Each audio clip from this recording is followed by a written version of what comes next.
depending on the hard money lender that you work with, they're going to have different kind of requirements.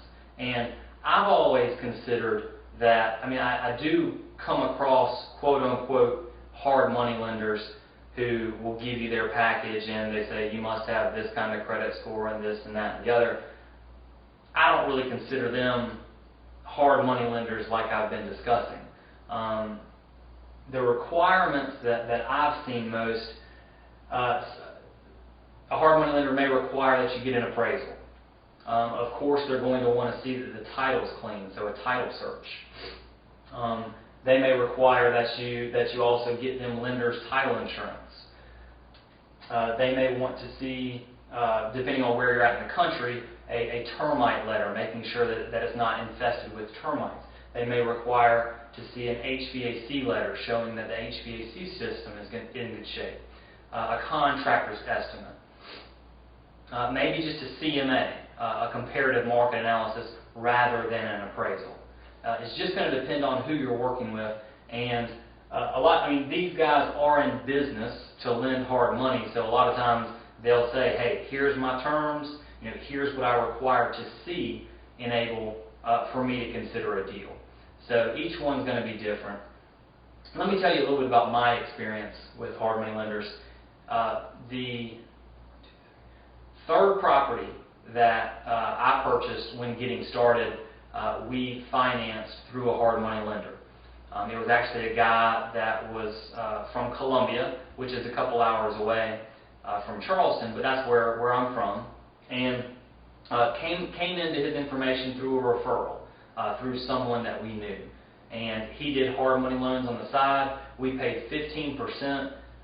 It was years ago. I believe it was either 3 or 4 points and 15%.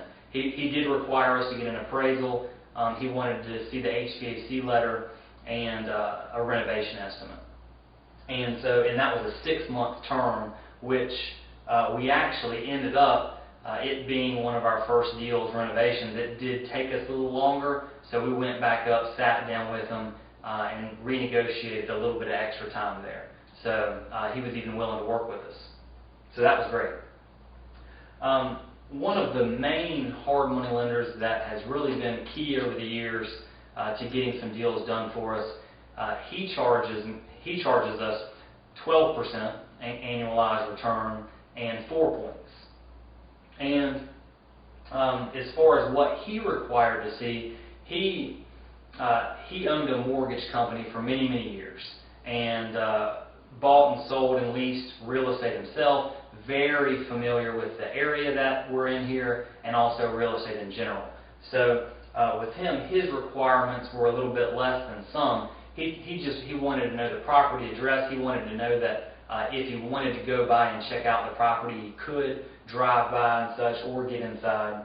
And really, he would just go by if he got a good feeling about the deal and such, about the numbers and the information that we provided. He was fine with it, and he just would take a check down to our attorney's office. And it was great because working with him, quick. Especially after I did a couple loans with him, he was comfortable with us, and whenever we had a deal on our plate that needed cash quick, I knew that I had him as a strategy to get it financed if need be. Another hard money lender that we've used, he charged us 14% and 2 points. And we had some of our deals with him were a little shorter term, even 4 months, 5 months, but we had built in to our deal with him that if we went past that term, then the interest rate went up a couple points and then capped off, and then we had additional time to pay it off. So it's going to depend on who you work with, and especially as you work with them over time, you'll be able to sit down with them and even potentially work out some better terms, more beneficial, more helpful for you in your real estate investing business.